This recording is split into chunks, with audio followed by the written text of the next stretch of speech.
दोस्तों, आज मैं आपको एक अमेरिकन पुलिस ऑफिसर के साथ में घटी एक सच्ची घटना सुनाने जा रहा हूं। तो आप वीडियो को एंड तक ज़रूर देखिएगा।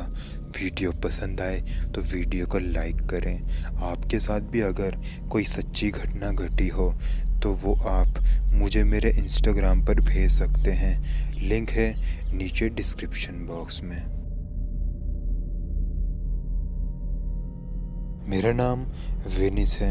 आज जो घटना मैं आपको बताने जा रही हूँ वो मेरी ज़िंदगी की सबसे डरावनी घटना है।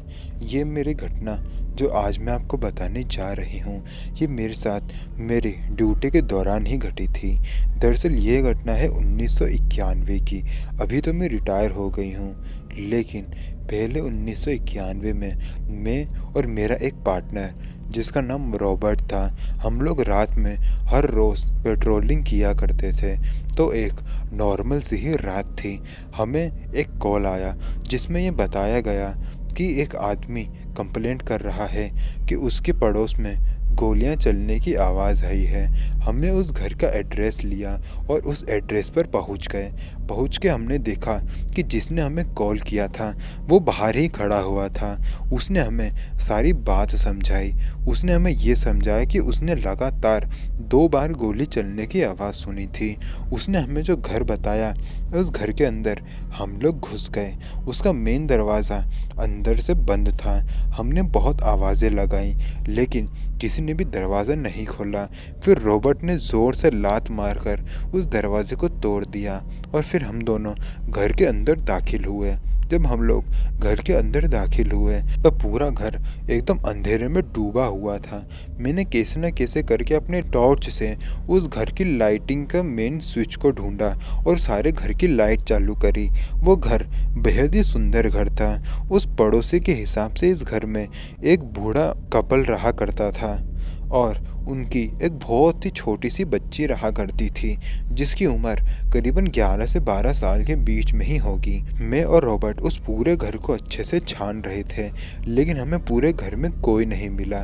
तभी रॉबर्ट को उस घर के पिछली तरफ एक दरवाज़ा मिला जो कि खुला हुआ था। हमें लगा कि शायद जो भी अंदर घुसा होगा वो इसी दरवाजे से बाहर भाग गया होगा।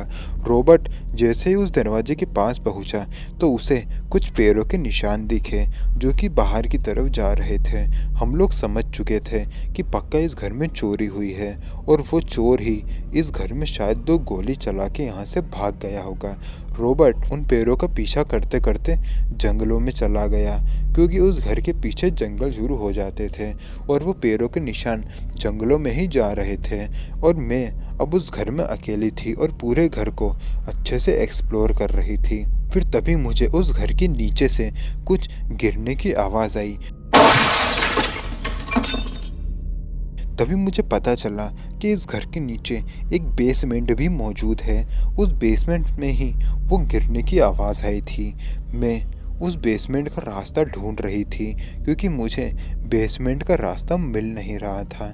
बहुत मुश्किलों के बाद मुझे बेसमेंट का रास्ता मिला और जब मैंने बेसमेंट का दरवाज़ा खोला और अंदर गई तो वहाँ बहुत ही गंदी सी बदबू आ रही थी। उस बदबू को सूंघकर ऐसा लग रहा था कि कोई लाश बहुत टाइम से यहाँ पड़ी हुई हो और सड़ रही हो। वो एकदम ऐसी ही बदबू आ रही थी। मुझे बहुत ही अजीब लगा। फिर तभी मुझे ऐसा महसूस हुआ कि उस घर के फर्स्ट फ्लोर से नीचे आने वाली जो सीढ़ियाँ हैं उस पर कोई चल रहा है। मैंने बेसमेंट के बाहर आके देखा तो उस सीढ़ी पर एक बच्ची चल रही थी जिसकी उम्र भी करीबन 11 से 12 साल की ही रही होगी। मैंने उस बच्ची को पूछा, मैं तुम्हें कब से आवाज़ दे रही थी, तुम कौन हो और तुम्हारे घर में एक चोर घुस गया था, तुम्हें इसका अंदाज़ा भी है? मैंने 3 सवाल उसको पूछे लेकिन उसने मेरे एक भी सवाल का जवाब नहीं दिया। वो बस मुझे देखकर हंसे जा रही थी।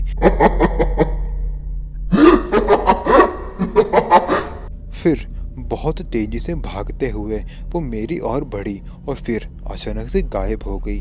अभी मैं इस चीज़ से उभर भी नहीं पाई थी, तभी रॉबर्ट आ गया।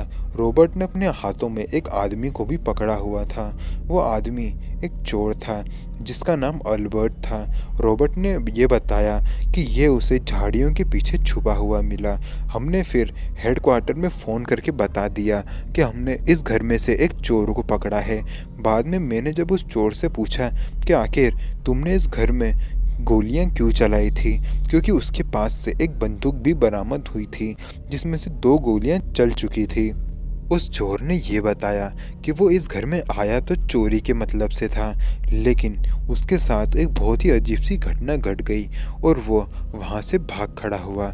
उसने बताया कि जब वो चोरी करने के लिए आया तो एक बहुत ही अजीब सी लड़की उसके पीछे भागी, और जब वो भाग के उसकी तरफ आ रही थी तो वो चोर इतना ज़्यादा डर गया कि उसने 2 गोली उस बच्चे के ऊपर चला दी और वो बच्ची वहीं से गायब हो गई और वो चोर पीछे वाले रास्ते से भागते हुए बाहर निकल गया और झाड़ियों के पीछे जाके छुप गया। उसकी बातों पर मुझे वैसे तो यकीन नहीं हो रहा था, लेकिन वो बच्ची वाली घटना मेरे साथ भी घटी थी, इसलिए ना चाहते हुए भी मैंने ये घटना को माना। लेकिन मैंने ये घटना ना तो रॉबर्ट को बताई और ना ही किसी और साथी को बताई, क्योंकि वो लोग खामखा का मेरा मजाक ही उड़ाते हैं। वैसे भी चोर तो हमारे हाथ लग ही चुका था।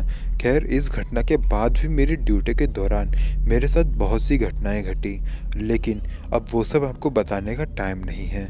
और फिर 2010 में मेरा रिटायरमेंट हो गया। तो दोस्तों, अगर आपको वीडियो पसंद आई तो वीडियो को लाइक करें, कमेंट करके बताएं कि अगली वीडियो आपको किस टॉपिक पे चाहिए। तो मिलते हैं अगले वीडियो में, तब तक के लिए जय हिंद, जय भारत।